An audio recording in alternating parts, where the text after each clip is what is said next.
everyone. Let's go ahead and get started. So welcome to the next part of our training series. As you know, we've been hitting a variety of topics related to new processes and new functions. This one today comes out of the Center for Curriculum and Instruction, which, as you know, I have charged with taking on a greater role in our curriculum development and management. And we've got a bunch of new processes there. I know that we just came out of another meeting talking about some of the confusion around these new processes. So this is timely, but I will tell you likely the first of several of these sessions with CCI. We really want everyone to be clear on these processes and work towards a greater partnership with CCI as both support for what the academic folks do in their programs, as well as helping the university as a whole kind of achieve the standard for courses and experience that we have to see. So thank you for being here today. I won't take up any more time. I will turn it over to, I'm not sure who's driving this. Is it you? Well, I'll share just a couple of comments before Matt gets started and with his presentation.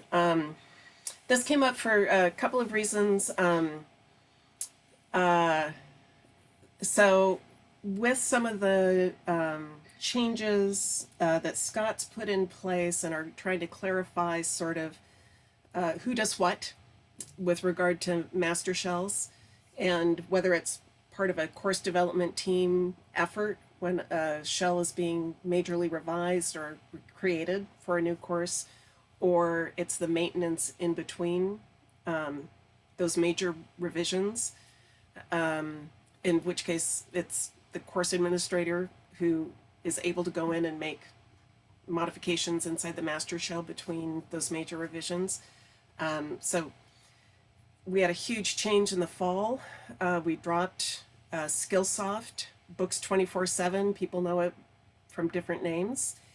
And the library team was able to make some initial pass through to update the links to the new O'Reilly products. They worked really hard to replace titles that had been used in Skillsoft that weren't available in O'Reilly, and there was a lot of communication back and forth with program directors and course administrators.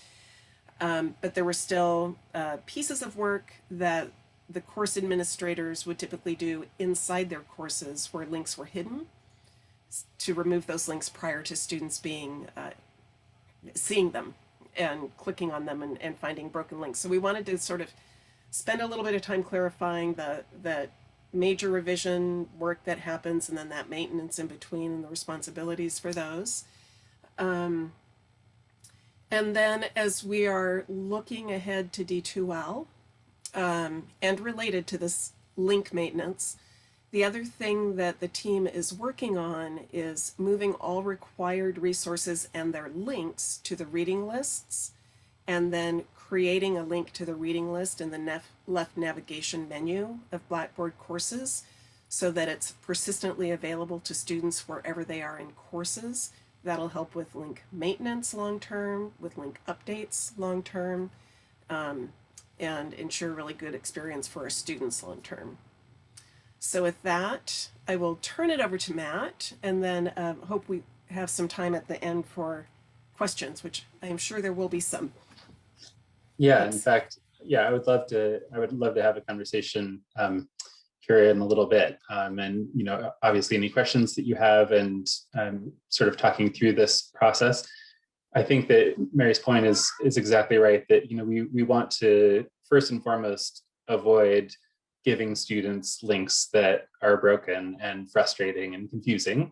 I think that's, you know, second to that, simply taking the time to check every link, every content link in your master shell it's time well spent currently, but it's also something that we could reduce in the future by having more content links in Legato instead of scattered in the LMS. You can think of the links in Blackboard as lots of duplicate links, lots of links everywhere, whereas essentially in Legato it's just one link.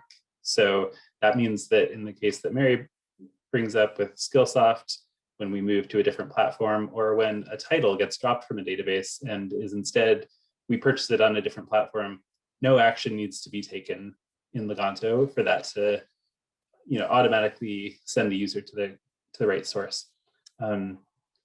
Any questions just right off the bat before I share a couple of thoughts on shell maintenance? Please interrupt anytime. Let's see if I can share my screen. Oh, post disabled participant screen sharing. I wonder if Mariah can enable that for me so I can share my screen.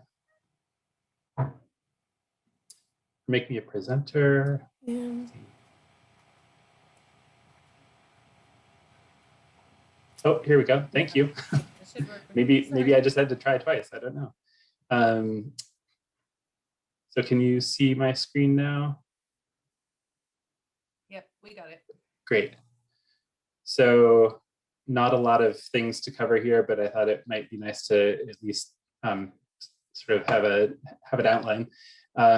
So yeah, as I mentioned, checking for broken links before the start of the quarter was super helpful for the Skillsoft transition to O'Reilly, because there were a lot of links sort of lingering out there. And we don't have the same universal find and replace tools that we once had. And that's sort of outside of our control. That's at the Blackboard level. And so the more that we can move those links out of the learning management system and onto reading lists, as we mentioned, the less of those broken links there will be. So Mary mentioned the persistent link to the reading list. It's possible in Blackboard, so please reach out. Let me know if you would like a link to the reading list added in the persistent navigation in any of your courses in Blackboard. That is something that we're definitely hoping to roll out across all courses in D2L.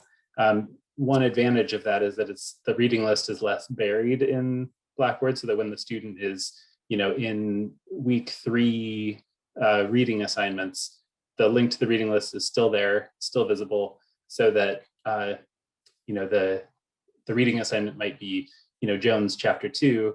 There's no need to put the link to that chapter because the student knows to click the reading list, and that's where the link resides. And I can show you some examples in a minute of what that might look like. I also just wanted to mention that there are 4 times of the year that the reading list, the master reading list, can be edited, and now is one of those times. So by the end of this month, by the end of April, everybody should have reviewed their reading list, their master reading list for summer, and made any changes that they would like to have reflected in the summer reading lists. And I know that I've sent this guide out, but I just wanted to highlight a couple of points on this guide about using Legato. So on this page, there is a schedule of those editing windows or editing periods. So it's currently for summer. So by the end of April, you can see there's a US schedule and a Canadian schedule on this page. And in fact, I can just show you.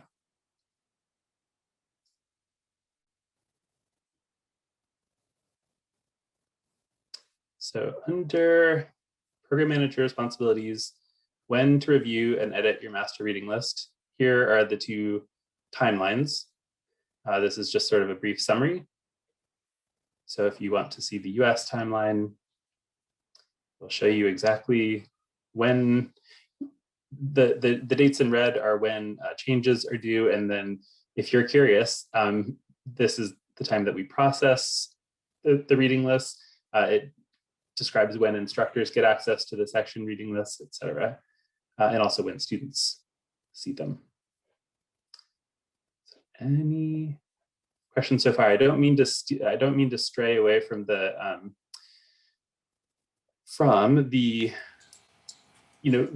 reviewing the master shell, but this is really from a course resources perspective, the way that we're recommending managing this quarter after quarter. I think, do I hear somebody has a question?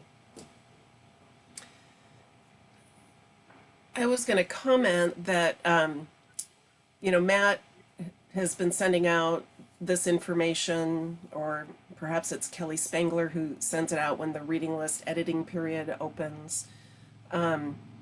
It's really helpful if the course administrators or the primary supervisors of their faculty share this information with their instructors each quarter, so that they're reminded that they have a master reading list, that they can add recommended resources to that reading list.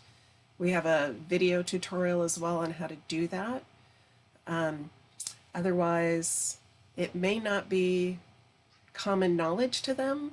It's relatively new, and the process has been evolving somewhat in that we've been working with IT on the complete integration, which will mean that when a student clicks that reading list link in the future, they will only see the reading list for the courses that they're enrolled in. Whereas when this first launched, right after the data incursion, they had to then search for a reading list and find it. But anyway, one of the responsibilities, one of the things that we're relying on is that the supervisors of instructors let them know there is a reading list for them, and that they can add additional optional resources to that list throughout the quarter for their students to access if they wish to.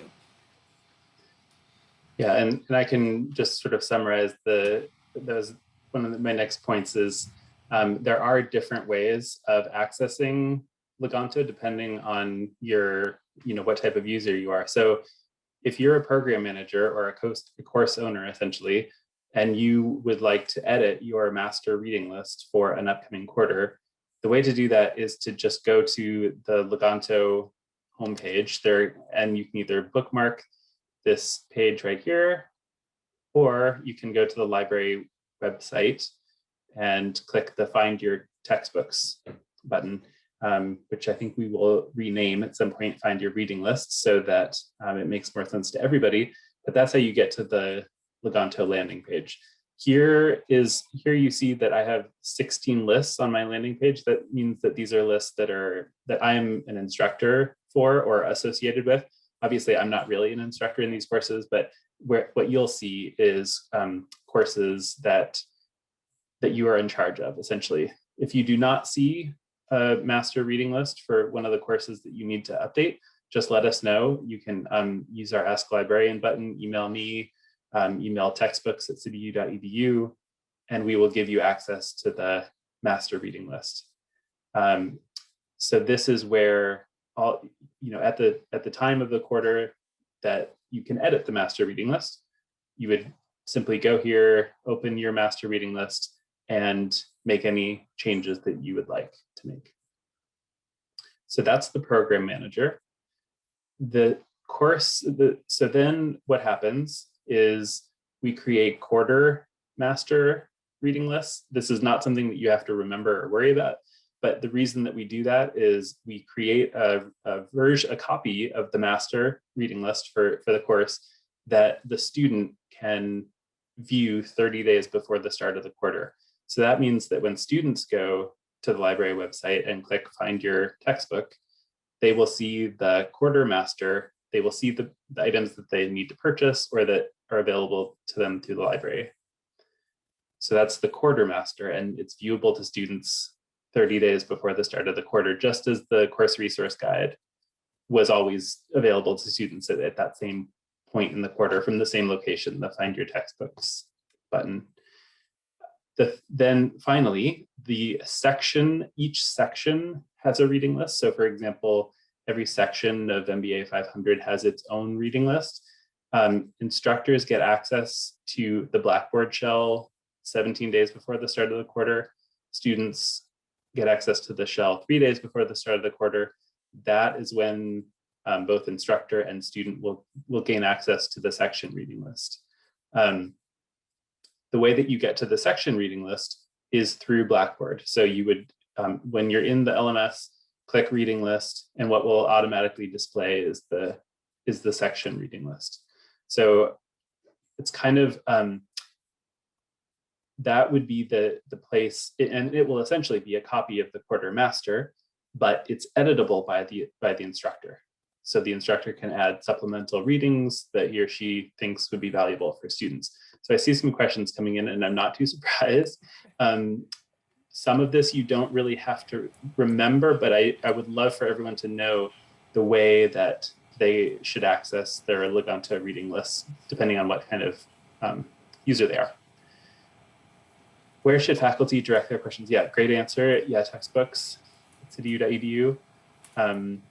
Courses with multiple sections running in a quarter with different instructors. Can instructors edit just their class and not the others with the same title? Yes. Yes, exactly. So the way that an instructor would edit just their reading list would be through Blackboard. They would click the reading list icon, or the button, which is currently under course information, but that we can add, if you would like, to the persistent navigation that's always visible. And there, the instructor can edit the section reading list. What we do ask is that instructors do not edit the required materials, because those are set sort of at the course level and approved and published for students 30 days before the course so that they know what to purchase. However, it's a great place to add supplemental readings that that students would benefit from. It's also really easy to reuse those supplemental materials quarter after quarter if you would like, and I can show you how to do that. So let me go back here. Make sure I'm not missing any.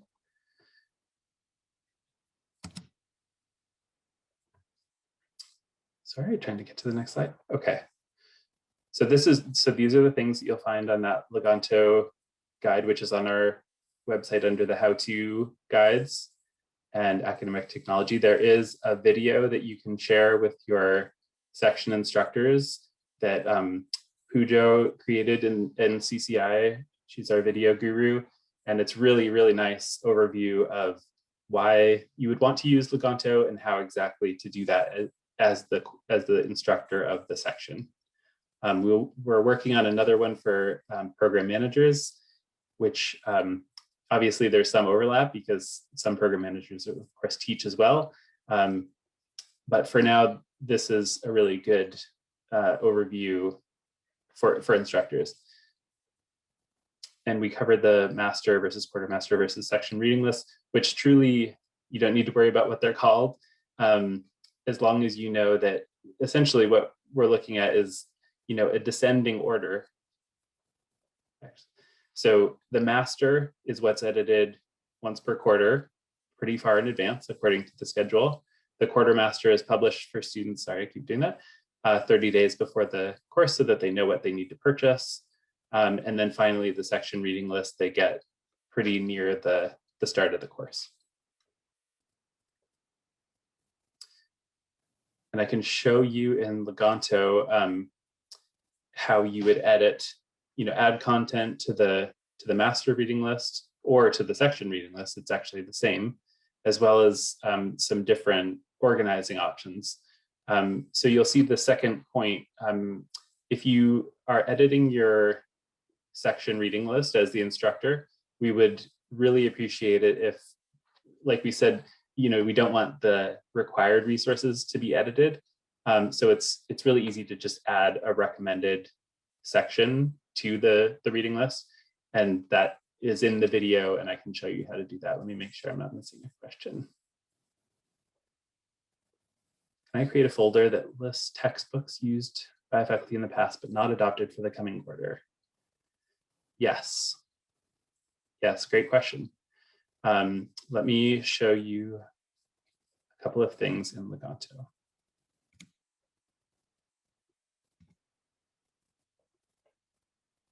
So here I am on my landing page in Legato. If I'm a program manager, this is where I'm going to see my master reading lists that I need to edit, so that they propagate out and get published to students in time. So I think your question, it sounds like is there sort of a holding place where you can save textbooks or other resources for use in the future, but you're not really ready to publish them right now? This area right here, collection, is your collection. So it's not any shared collection, it's just purely your collection. If I click on it, I can see resources that I have saved to my collection in the past. The tags here that you see are not controlled, meaning you can just add tags that make sense to you. So I could say budgeting basics and beyond, add tags to collection. I would like to consider this for spring 22. Save, and now I have a tag so that, it triggers my memory. Why did I add this? Why did I save this? Once the items are here in your collection, you can really easily add them to a reading list. So if we go back to a reading list, let's say this is the reading list that actually I'm going to do a reading list that I can actually play with. So whether it's the master or a section reading list, you would click add items. And there are a couple of ways that you can add items to a reading list. You can search our library catalog right here under search, or you can click collection. And here, budgeting basics and beyond, I want to add it to a list, to this list. I want it to be recommended. Just click add, and now it appears in the recommended section. While on that subject, if there was not a recommended section here,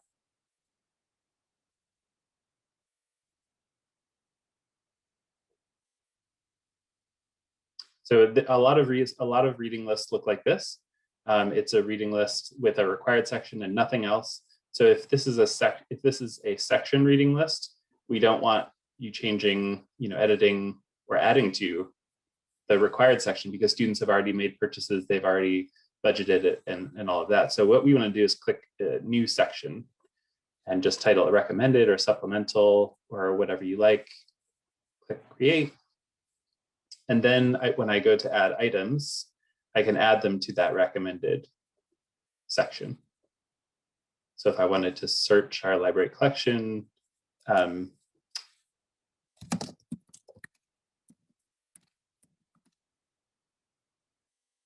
search, you can limit to book chapter or article, can look for books this way. Let's say this is what I want to add. Just select it, list, recommended. So now I've added it as a recommended resource. So that's actually two ways to add content to a reading list. One is searching our library collection. Another is adding it from your collection, which are things that you've saved in the past. You might also build up this recommended section for this course, and maybe you want to use it in another course. So this ellipsis right next to the recommended, you can click that and click copy section and copy into list. I want to add this to this master. Click confirm, and the entire section called recommended and all of its contents will move over to be copied into that other section. So that's a good way, in addition to the collection, that you can reuse recommended materials. A lot of instructors have half a dozen websites or videos that they especially like and they want to share with students, and that's a good way to do it kind of in bulk. Let's see. The third way that I just wanted to show you, and I know that many of you have already seen it actually, but just a reminder, if you click your initials, there's this Cite It widget. All you have to do is take this button and drag it to your toolbar. And then essentially what you have is you can go to any website. It can be a publisher website, it can be a catalog, it can be another library, it can be Amazon.com, anything, and find the resource that you would like to add to your reading list, click the Cite It button, and it will just scrape that metadata and add it as a new item. So I can show you an example. If I wanted to go to a library catalog, for example, and let's see, search for a sample book. And again, this could be any sort of website. Just open the record for the book, click Cite It.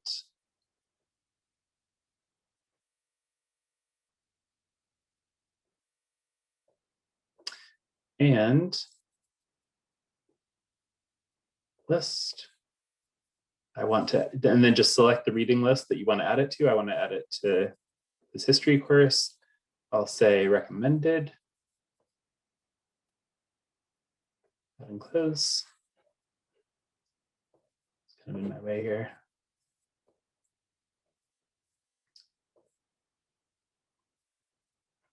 So then when I come back here, let's see, is that what it was? Sorry, this is, let's see if I can move this here.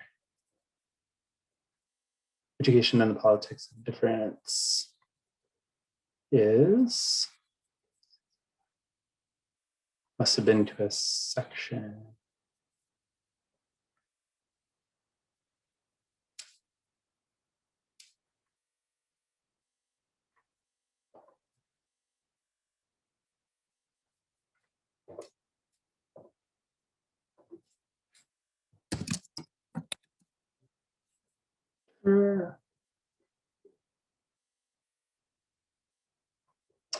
Sorry, I'm not sure where that went. Is it to winter? Nope.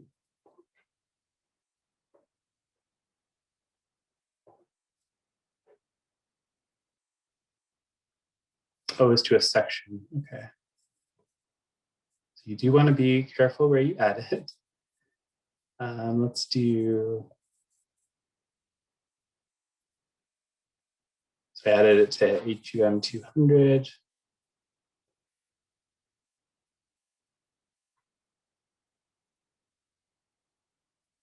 There it is. So it's just another way to grab a content item and add it to your reading list. So I will remove that.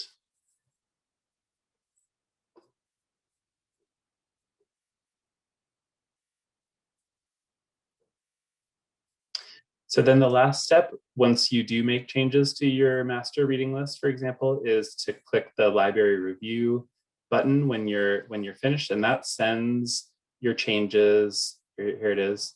It sends the changes that you've made to your master reading list to the library. We can then look at the metadata, make sure that maybe you added it as a print book and we could obtain it in electronic format, which would save students money. So we would go ahead and purchase it, change the type of material, and then publish for students at the right time. Any questions about this thing so far? There's a question about, so some courses have YouTube videos embedded in them as part of the course content areas. And I think we're still kind of discovering and trying to decide at what point do we leave some of that content in the course content areas for visual engagement of the students versus putting it in the reading list. It certainly can be added to the reading list. I also think we're seeing some courses formatting their reading lists differently. Some it's just the required and recommended. Others are actually formatting it week by week. Yes. And adding sections that indicate that so that the student can just go to that particular week's readings and engage with that. Yeah, an example of that I can show would be BSM 304. And there are a number of courses that are set up this way. At least I think that was one example. Yeah, so you can see that there's really no, there's, the sections are flexible. So here we have a reading list organized by week here that, so in week 1, here are the readings for week 1. There's this book chapter, week 2, week 3. So this sort of serves as the course schedule. So it would be where students would go to see what the reading assignment is and access the material at the same time. So this is another great option. And then the other question was about PDFs from the library's collection. And what I would say about that is that it's actually preferred and maybe even required in our vendor licensing that if there's an article that's available in the databases or a book chapter, that we link to it instead of downloading the PDF and uploading the PDF into the course shells. And that's there's two reasons for that.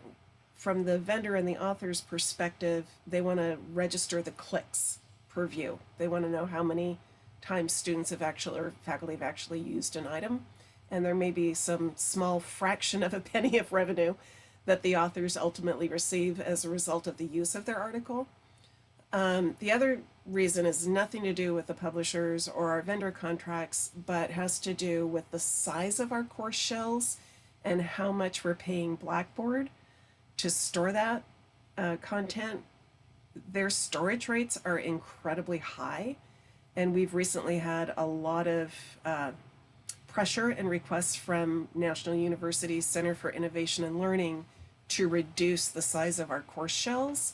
So by placing those links on the reading list rather than uploading them into courses, it both complies with copyright and our vendor licensing, and it also reduces the size of our course shells. And I think in terms of, again, like the question about how do you then arrange them so that they're viewed at the time that you want them viewed, it's by restructuring the master reading list for your course so that it's organized by module or week or however you want it organized, so they know, oh, here I'm at this point in the class, it's time for me to look at this content.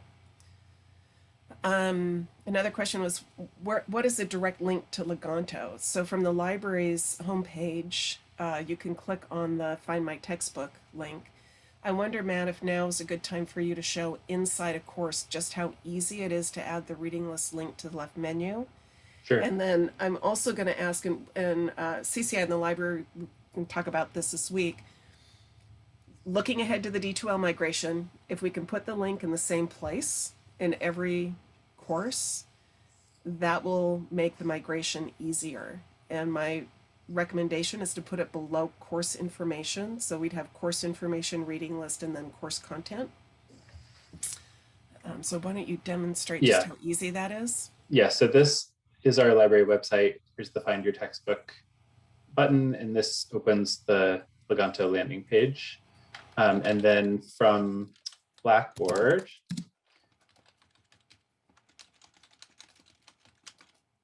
I can show you an example of what it looks like first.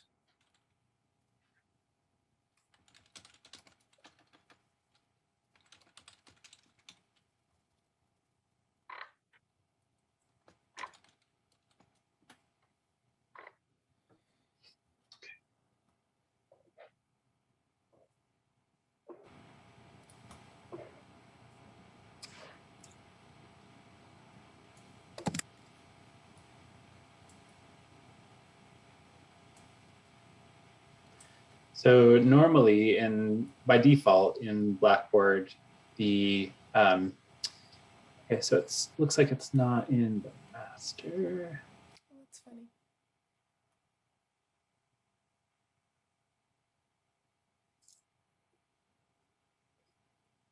Right now, you'll see your reading list in Blackboard under course information, and sometimes the course information area of Blackboard can be fairly long. So it is a little bit of a hassle if you're in module 2 to then go to course information, scroll down, find your reading list for the link. However, here we've put it in the left navigation so that no matter where you are in the course, you can click reading list. Yeah, do you want to move it up so it's under course information while you're in there? Yes, sure. Yeah, Thanks, so to do that, it's just this plus icon right here. and tool link. You want to call it reading list. So just type that. And then under type, select reading list, make it available to users, and submit. That's it. And then drag it up to under where we put it. Course right information. Under, yeah, right under course information. So that is, so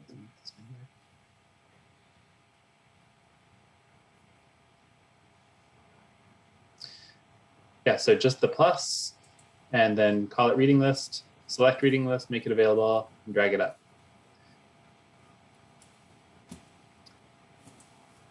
Looks like there might be a couple of other questions. I think so. Yes. Just confirming it can be that, added to the master. Yeah.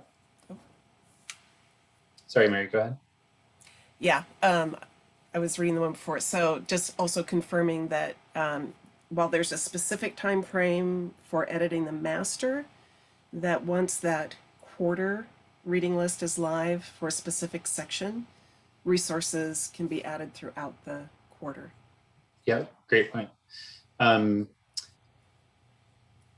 Yes, so if you want to add something in the last week, that would be great. And then you can copy it over to the next section if you'd like, so that it's there from the beginning using that copy section, or you can also copy an item in a section, so you don't have to copy the whole section. Show you what I mean. So actually, it looks like I would, yes, this is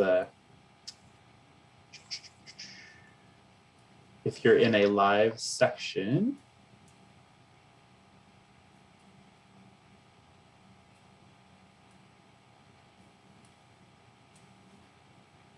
you can copy citation. You might not want to use the required one, but copy citation and then move to the destination that you want to share that in. I also wanted to just briefly cover a couple of sort of tips for using your master reading lists. So over here at the right, you'll see collaborators and library discussion. So if I'm a program manager, for example, and I would like to, I would like some collaborator, essentially, whether it's a colleague or an admin or whomever.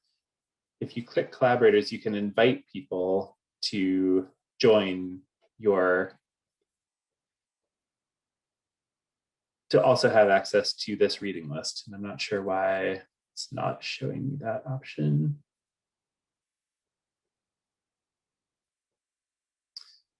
I think that might be an old list. So here, this master reading list, I can manage collaborators and invite Mary, send the invitation, and then she also will have edit ability on this master reading list. That's just one option. But again, if you see that on your landing page in Legato, you're missing master reading lists that you need to edit, let us know and we'll give you access to those, because they're not searchable. So here, if you want to look up lists, that's the find list button. You'll be able to see all published lists, but you won't be able to find a master reading list because they're never published. So just ask us in the library and we'll add you. The other area that I wanted to point out is library discussion. So this is invisible to students. It's really just, it creates a threaded conversation. And it's a good place to ask a librarian a question or ask our course resources coordinator a question, whether it's about an edition or I'm considering this, adding this resource for spring quarter. What do you think? Is it available in electronic format? Whatever your question is. So if you just add a comment, librarians will actually be alerted that you added a comment to this particular reading list. So it's not like it will just wait until someone comes across it. And then we can answer, you'll be alerted. So it's a way to have a conversation about the master reading lists that is also tracked over time. So you can see what decisions were made when, again, you don't have to use it, but it's available. I think those were the main points that I wanted to make about just tips for using Legato. Any other questions that people have at the moment? Mary, are there other quarterly elements of the course shell review that we should highlight here? Well, I'll just,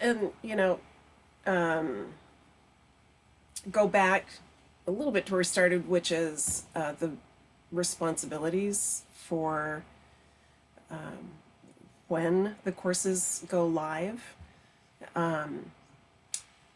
The librarians and CCI staff don't go into live sections of courses unless it's really an exception, because we don't want the students' experience to be disrupted by seeing someone in the class that they're not familiar with.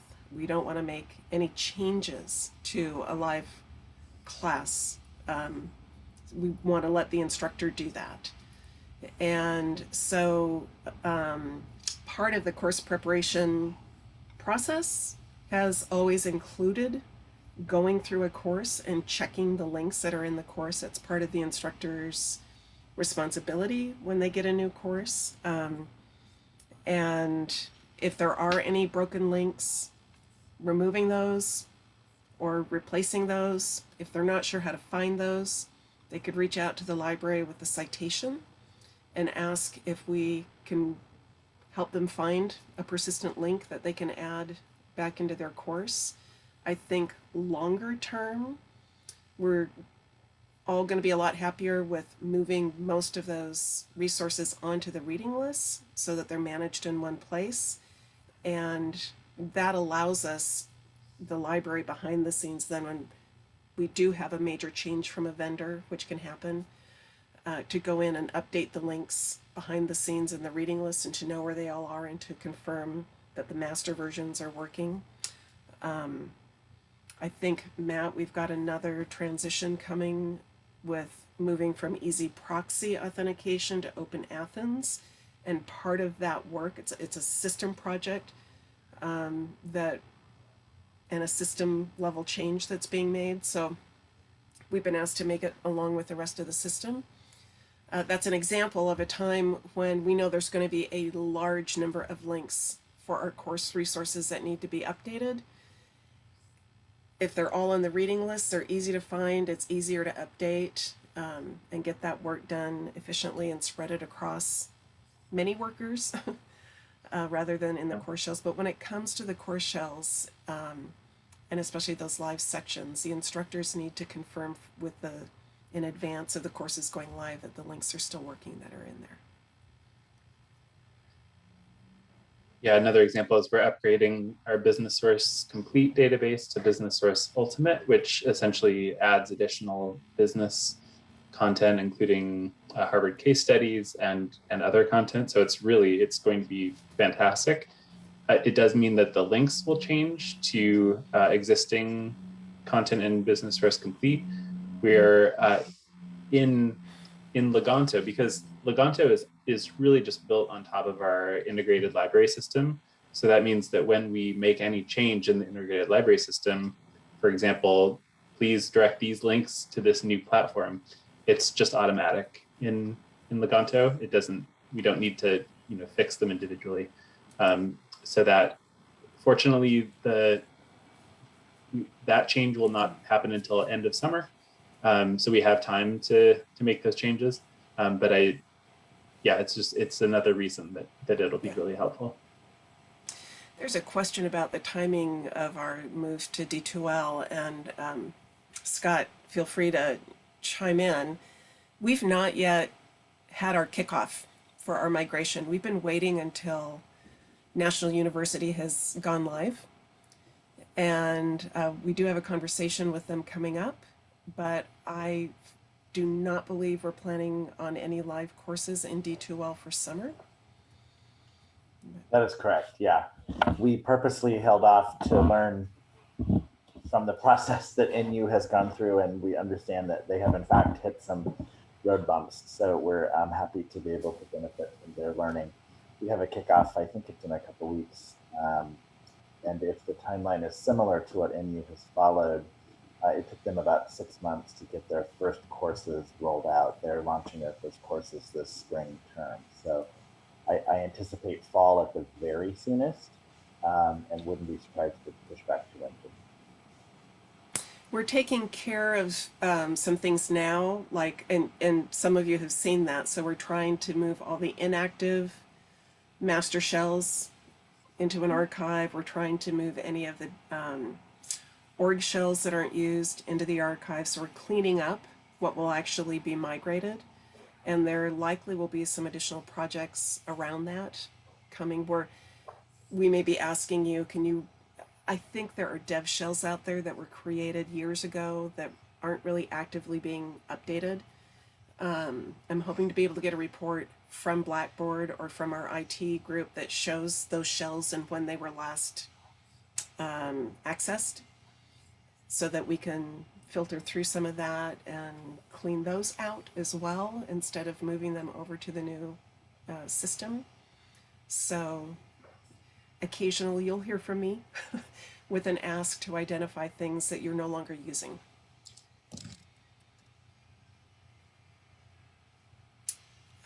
So students get access to the reading lists now, so they can see the quartermaster about a month before the quarter starts. Some Right. students are buying textbooks at that time, or they're reaching out, CityU, through the libraries team and Kelly Spangler's work. We purchase books for students who receive certain kinds of third-party billing in advance of the quarter, because of the timing of when they receive their funding, so that we can make sure they've got their book at the beginning of the quarter. And then those fees are attached to their student accounts and come out of the funding when it's received.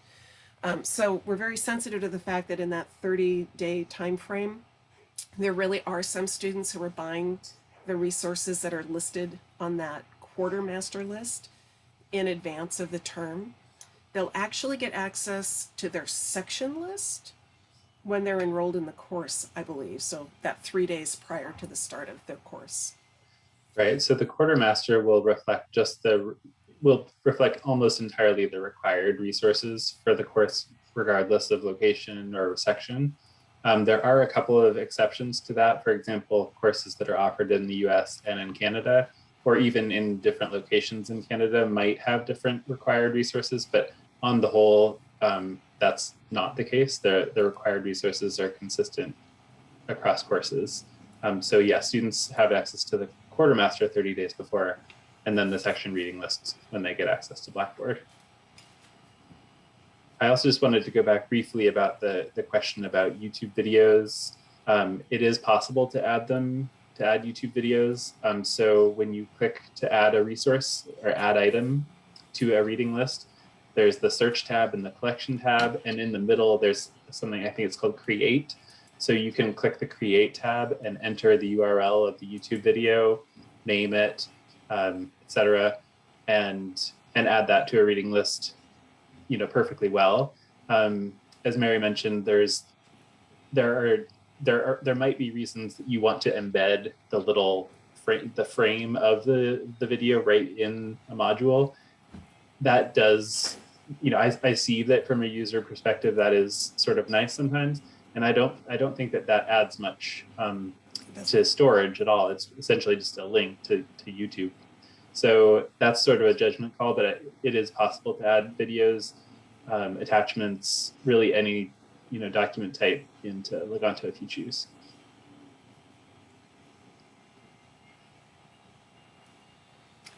And lastly, I would just say again, if you have questions, the textbooks at cityu.edu is a great way to ask those and get help. Kelly will either help you directly or refer you to one of the librarians to help as needed. And yeah. Yeah, and Kelly, we're in this transition still of not every course at City U has been offered since we've been using Legato. So we're in, I think, our 4th quarter right now. So if there is not a reading list, a master reading list in existence, Kelly will create that. And then, as Mary said, going forward, the maintenance, the quarterly maintenance of that master reading list would be the course owner or program manager's responsibility, and we'll send lots of reminders. But yes, please, if you do have specific questions, or if you want to schedule, a one-on-one consultation, more than happy to sit down and meet with you and walk through your particular reading list. I know what it was. Please share the information, the how-to page with the video with your instructors so that they can fully leverage Legato. And it may be, I don't know that we've done this regularly, maybe we need to set up a webinar just prior to the start of term again for faculty to refresh their knowledge about the reading lists and how to use them and how to add content throughout their courses. So if that would be helpful, let us know. Yeah. All right. Okay. Sent a video link in the chat. Will do.